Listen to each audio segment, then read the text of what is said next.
Good afternoon, everyone. Let's continue our chapter with the topic laws of chemical combinations. So, here we are going to discuss all the laws obeyed by a matter when it undergoes a physical or a chemical change. So, total there are 5 laws that we are going to study, and the first law is law of conservation of mass. Okay, so according to this law, whenever a matter undergoes a physical or a chemical change, then during the process mass remains same. That means mass of the matter doesn't get changed.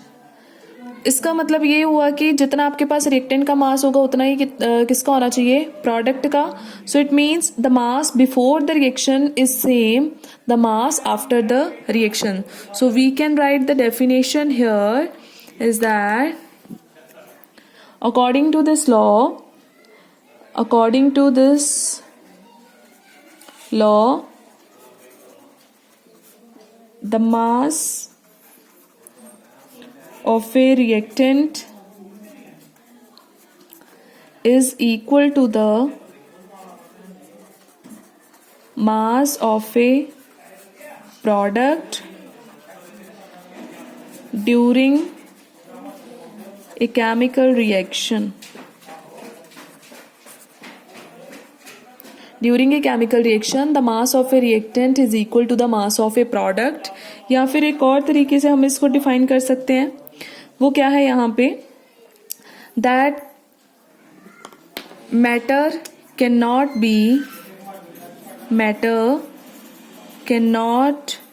Be created nor destroyed.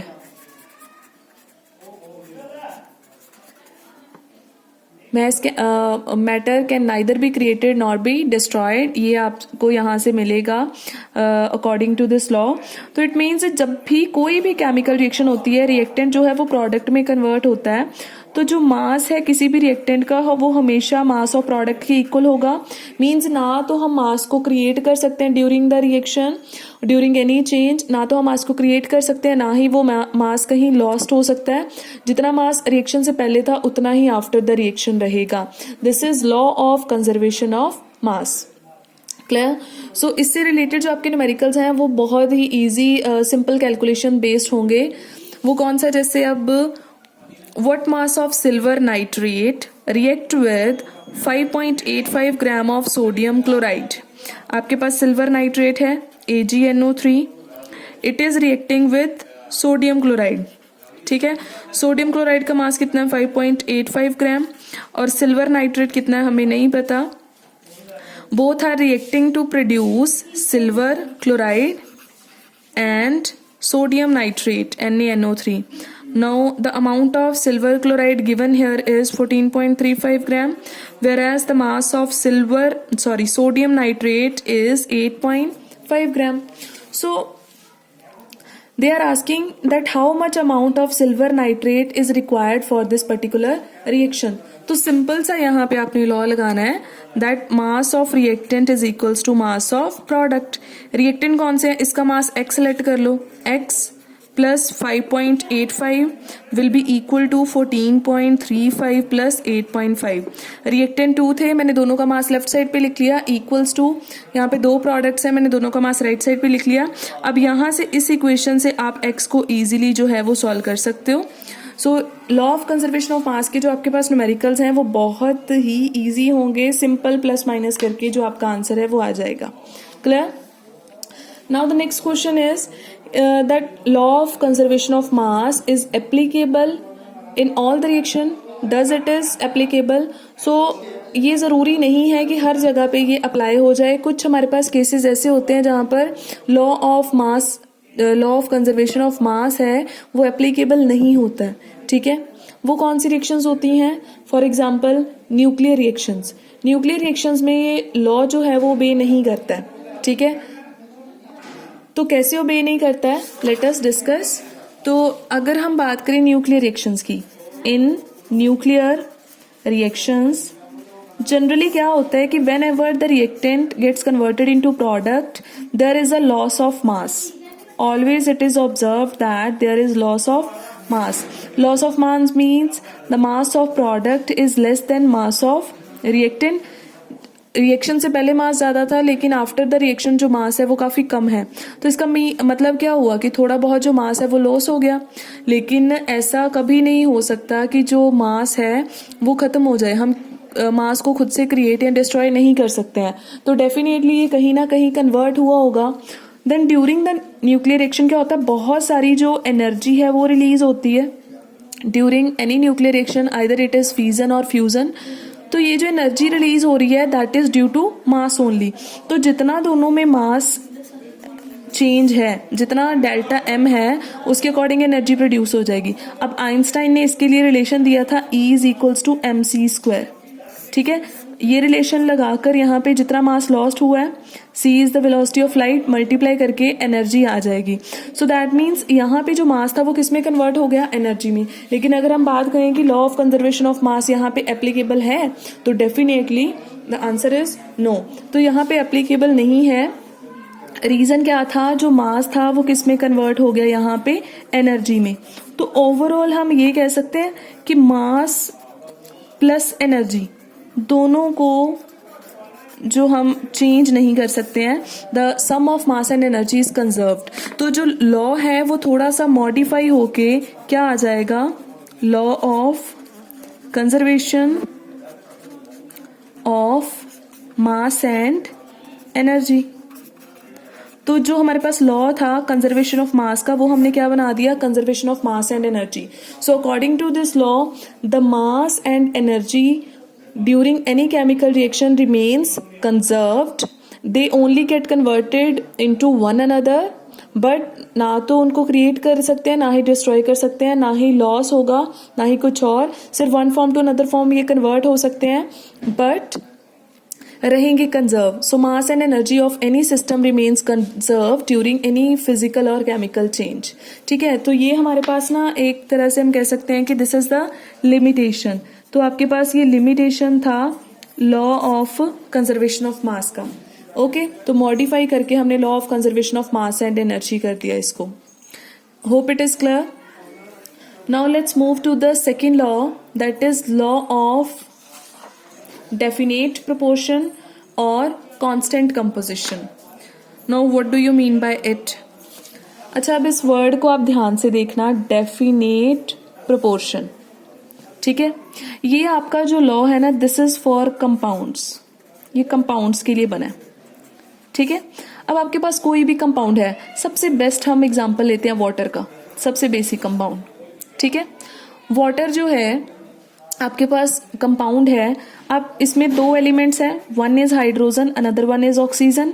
Hydrogen is 2 gram and oxygen is 16 ग्राम. अगर मैं इनके मास का ratio देखती हूँ तो 2:16 आ जाएगा. कितना आ जाएगा, 1:8. ठीक है, लेकिन अगर हम बात करते हैं दैट ये जो रेशियो है इस कंपाउंड में फिक्स रहेगा, then answer is definitely yes. कोई भी आपके पास किसी भी टाइप का कंपाउंड है उसमें जो भी एलिमेंट्स कंबाइन कर रहे हैं उनका जो मास रेशियो है दैट विल बी फिक्स्ड. अब जरूरी नहीं है, वाटर को आप कहीं से भी ऑब्टेन कर सकते हो. सपोज आपने रेन वाटर ले लिया, ठीक है, सपोज आपने आइस को मेल्ट करके देन वाटर को ऑब्टेन किया. सपोज आपने हाइड्रोजन एंड ऑक्सीजन को कंबाइन करके देन वाटर ऑब्टेन किया. आप वाटर को किसी भी मेथड से ऑब्टेन कर रहे हो, ठीक है, बट आपके पास जो वाटर है उसका फॉर्मूला सेम रहेगा. उसमें जो दो एलिमेंट्स है वो हमेशा एक फिक्स्ड रेशियो में ही कंबाइन करेंगे. Okay, so hope it is clear that how we can define law of definite proportion. So as per this law, according to this law, a compound is always made up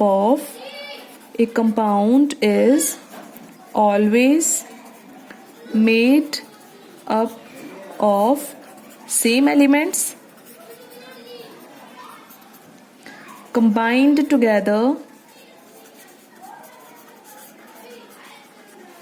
in a fixed ratio by mass.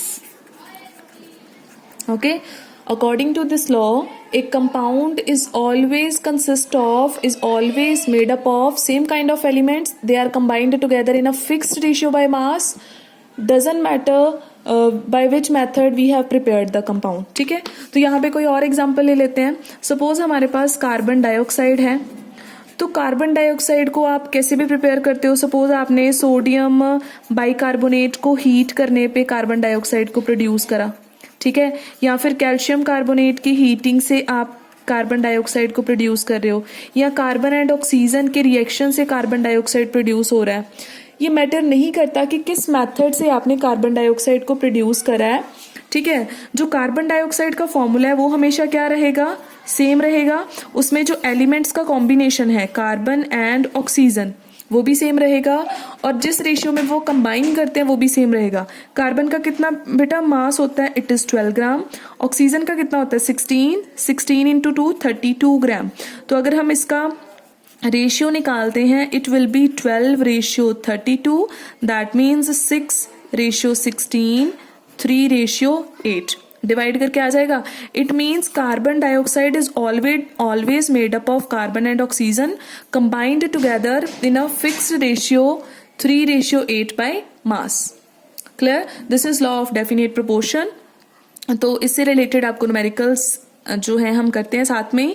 और अगर हम इसकी बात करें limitations की, तो इसकी क्या लिमिटेशंस हैं, तो लिमिटेशंस का एक केस तो आपने याद रखना है आइसोटॉप्स का. ठीक है, अगर कोई एक element different kind of forms में एग्जिस्ट करता है, ठीक है, जिसका एटॉमिक नंबर सेम है बट मास नंबर डिफरेंट है, तो उस केस में क्या होता है, आपके पास जो लॉ ऑफ डेफिनेट प्रोपोर्शन है वो ओबे नहीं होता है. अब फॉर एग्जाम्पल हम बात कर लेते हैं वाटर की. वाटर सपोज नो डाउट इसमें जो है फिक्स्ड रेशियो होता है, लेकिन कब एप्लीकेबल नहीं होगा. आपको पता है ऑक्सीजन के आइसोटॉप्स होते हैं. एक होता है ऑक्सीजन जिसका 16 मास होता है, एक 17 होता है, एक 18 होता है. There are 3 isotopes of oxygen. तो जो मैक्सिमम अमाउंट में हमें मिलता है वो कौन सा होता है 16. सपोज आपके पास एक ऐसा वाटर है जो 18 की हेल्प से बना हुआ है, ऑक्सीजन 18 की हेल्प से बना है, तो मास रेशियो सेम रहेगा. नो, इसमें मास रेशियो क्या था 2:16, लेकिन इस वाले में आपके पास मास रेशियो क्या आ जाएगा 2:18, यानी 1:9. यहाँ पे क्या था 1:8. तो रेशियो चेंज हो गया. So if an element exists in a number of isotopes and we are synthesizing the compound by using that particular isotope, then definitely the law of definite proportion does not obey. ठीक है, तो isotopes के case में issue हो सकता है. और एक प्रॉब्लम और होती है इसके साथ, एक प्रॉब्लम और आ सकती है, यहाँ पे हम डिस्कस कर लेते हैं. जो सेकंड इसका इशू है आपके पास वो ये है कि अब जैसे मैं ना एक एग्जांपल लिख रही हूँ, ध्यान से देखना. C2H5OH आपने ये पढ़ा हुआ ना इथेनॉल, ठीक है, 10th क्लास में. और एक मैं लिख रही हूँ यहाँ पे CH3OCH3. ठीक है, ये आपके पास क्या है, इट इज ईथर. ये दो कंपाउंड्स हैं, अभी इन पे ज्यादा ध्यान देने की जरूरत नहीं है, हम ऑर्गेनिक करेंगे. फिलहाल ये देखो कि इनमें जो कार्बन है वो 2 है, हाइड्रोजन कितने हैं 6, ऑक्सीजन 1. तो रेशियो कैलकुलेट कर ले. एक कार्बन 12 ग्राम तो 2 का कितना आ जाएगा 24, हाइड्रोजन का 6, ऑक्सीजन का 16. अब यहाँ पे चलते हैं, कार्बन कितने हैं 2, तो मास कितना आ जाएगा 24. ठीक है, हाइड्रोजन कितने हैं 3 and 3 6 ग्राम. ऑक्सीजन कितना है ओनली यहाँ पे 1, तो 16 ग्राम. अब ध्यान से देखो दोनों की रेशियो क्या आ रही है, सेम. रेशियो इज सेम, लेकिन कंपाउंड क्या है, कंपाउंड इज डिफरेंट. तो कई बार आपके पास ये भी सिचुएशन क्रिएट हो सकती है कि कंपाउंड्स दो डिफरेंट हैं, लेकिन उनमें जो फिक्स्ड जो मास रेशियो है that is fixed, that is same. तो ये इशू भी आपके पास क्रिएट हो सकता है. तो ये कहाँ पे होता है, ऐसे कंपाउंड्स जिनका फॉर्मूला सेम होता है लेकिन मास रेशियो फिक्स्ड होता है, इनको हम लोग बोलते हैं isomers. These are known as isomers, जो आप ऑर्गेनिक में पढ़ोगे. Isomers are the two compounds having same molecular formula but different structures. Okay, so these are isomers here. Clear हो गया आपके पास किस सिचुएशन में जो लॉ है वो नहीं ओबे हो सकता. अब हम सॉल्व करते हैं न्यूमेरिकल रिलेटेड टू इट. तो तो न्यूमेरिकल आपने बिल्कुल ध्यान से करने हैं। मैंने सिर्फ एक न्यूमेरिकल करवाना है, अगर आप उसको ध्यान से कर लेते हो तो बाकी आपके ईजिली हो जाएंगे। Okay, so let's start. Read the statement. 2.16 gram of copper metal treated with nitric acid. अच्छा, एक कॉपर मेटल है, उसकी रिएक्शन किसके साथ कर रहे हैं? Nitric acid, HNO3। नहीं भी पता है तो आप नाइट्रिक एसिड लिख सकते हो, वैसे आपको फॉर्मूला क्लियर होने चाहिए। कॉपर की नाइट्रिक एसिड के साथ रिएक्शन हो रही है। कॉपर कितना है? 2.16 gram. Treated with nitric acid followed by ignition of the nitrate gave, यानी इन्होंने फुल प्रोसेस करा, पहले नाइट्रेट के साथ रिएक्शन करा, देन इग्नाइट करा। तो ओवरऑल क्या आ रहा है? रिएक्शन होने के बाद आपके पास कॉपर ऑक्साइड बन रहा है, कॉपर ऑक्साइड। ठीक है, इनकी फुल जो प्रोसेस है इन्होंने फर्स्ट स्टेप में बताई है, कॉपर ऑक्साइड बन रहा है। एंड कितना बन रहा है? 2.70 ग्राम। अब ध्यान से देखो, फर्स्ट स्टेप में आपने क्या किया? कॉपर से स्टार्ट हुए, कॉपर लिया 2.16 ग्राम, उसकी रिएक्शन करवाई और कॉपर ऑक्साइड कितना बन गया? 2.70 ग्राम। क्लियर है इतना? अब हम चलते हैं नेक्स्ट स्टेप पे। ये तो आपका आ गया फर्स्ट जो उन्होंने डिस्कस किया हुआ है। ठीक है, अब हम चलते हैं सेकंड पे। This was first. In another experiment 1.15 gram of copper oxide. Next step में क्या किया उन्होंने? कॉपर ऑक्साइड लिया, कितना? 1.15 gram. Upon reduction with hydrogen, hydrogen के साथ रिडक्शन करी, gave 0.92 gram of copper. Copper आ रहा है, कितना आ रहा है? 0.92 gram. This is all. Now show that the data illustrate the law of definite proportion. आपने ये बताना है कि क्या यहाँ पे डेफिनेट प्रोपोर्शन का जो लॉ है वो ओबे हो रहा है या नहीं। तो आपने बच्चे कई बार क्या करते हैं, सिंपली यही पूछ लेते हैं which law is applicable here. तो आप में खुद भी लॉ जो है वो डिसाइड कर सकते हो। खुद कैसे आपने डिसाइड करना है? उन्होंने सिंपल दो मेथड बताए। फर्स्ट में कॉपर से कॉपर ऑक्साइड बना रहे हैं, सेकंड में कॉपर ऑक्साइड से कॉपर बना रहे हैं। बेसिकली बात तो एक ही कंपाउंड की कर रहे हैं, कॉपर ऑक्साइड। तो इसका मतलब सिर्फ कंपाउंड सेम बना रहे हैं but by two different experiments. ठीक है, तो इसका मतलब यहाँ पे कौन सा लॉ लगेगा? डेफिनेट प्रोपोर्शन, कि एक कंपाउंड को चाहे किसी मर्जी भी मेथड से बनाओ, उसका जो फॉर्मूला है it will remain always same. ठीक है, अब आपने सॉल्व कैसे करना है? तो आप यहाँ पे दोनों सिचुएशंस को कंसिडर करोगे। जो फर्स्ट सिचुएशन है उसमें देखो कॉपर कितना था? 2.16 ग्राम। और कॉपर ऑक्साइड कितना था? मैं यहाँ पे कॉपर ऑक्साइड इसलिए लिख रही हूँ that we are not sure about the formula. Suppose 2.70 gram. अगर कॉपर ऑक्साइड इतना है, कॉपर उसमें इतना है, तो बाकी क्या बचा? ऑक्सीजन। ऑक्सीजन कितना आ जाएगा? 2.70 माइनस 2.16 माइनस करके कितना आ जाएगा? 0.54 ग्राम। क्लियर हो गया? और अब हम बात करते हैं सेकंड की। सेकंड में क्या है?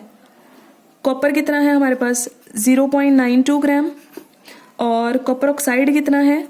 कॉपर ऑक्साइड इज 1.15 ग्राम। अब माइनस करके यहां से भी हम क्या कर सकते हैं? माइनस करके हम निकाल सकते हैं हमारे पास कितना ऑक्सीजन आ रहा है। It is 0.23 gram. क्लियर? तो दोनों केस में हमने कॉपर निकाल लिया, कितना है? ऑक्सीजन भी निकाल लिया। ठीक है, अब हमने क्या करना है? अब हमने ये बताना है कि दोनों की जो रेशियो है वो सेम है। उसके लिए बेटा आपको एक को फिक्स करना पड़ेगा। अब यहाँ पे आप क्या लिखोगे? 2.16 ग्राम of copper react with 0.54 gram oxygen. अगर 2.16 ग्राम कॉपर 0.54 ग्राम ऑक्सीजन के साथ रिएक्ट करता है तो 1 ग्राम कितने के साथ करेगा? 1 ग्राम ऑफ कॉपर कितना आ जाएगा? यूनिटरी मेथड लगा दोगे, 0.54 डिवाइडेड बाय 2.16 एंड डिवाइड करके आपके पास आंसर क्या आ जाएगा? It comes out to be 0.25। Clear हो गया? यहाँ पे आपका आंसर कितना आ रहा है? 0.25। तो इसका मतलब 1 ग्राम कॉपर के साथ 0.25 ग्राम ऑक्सीजन जो है वो रिएक्ट कर रहा है। अब सिमिलरली हम इधर सॉल्व कर सकते हैं। यहाँ पे हम क्या लिखेंगे? यहाँ पे हम सॉल्व करेंगे 0.92 gram of copper react with कितने ऑक्सीजन के साथ रिएक्ट कर रहा है? 0.23 ग्राम ऑक्सीजन। तो 1 ग्राम कितने के साथ करेगा? 1 ग्राम कैसे निकालेंगे? 0.23 divided by 0.92 and it comes out to be 0.23 divided by 0.92, it will be 0.25 gram. अच्छा, अब दोनों के केस में क्लियर हो गया। एक्सपेरिमेंट चाहे दो डिफरेंट थे, बट यहाँ पे भी 1 ग्राम कॉपर 0.25 ग्राम ऑक्सीजन के साथ रिएक्ट कर रहा है एंड इधर भी। तो what does it mean? The law of definite proportion is illustrated. Definite proportion दोनों में एग्जिस्ट कर रहा है, दोनों में कॉपर का अमाउंट सेम चल रहा है एंड ऑक्सीजन का भी, दोनों की जो रेशियो है by mass that is fixed. Clear? So आप ऐसे करके न्यूमेरिकल जो है वो सॉल्व कर सकते हैं। अलग अलग डाटा आपको 3 सिचुएशंस भी दे सकते हैं, तो कैसे भी करके आपने इसको सिमिलर वे में ही सॉल्व करना है। Hope it is clear. So this is all about today's lecture. Only 2 laws we have discussed. In the next lecture we have discussed another laws. Okay, bye bye, thank you.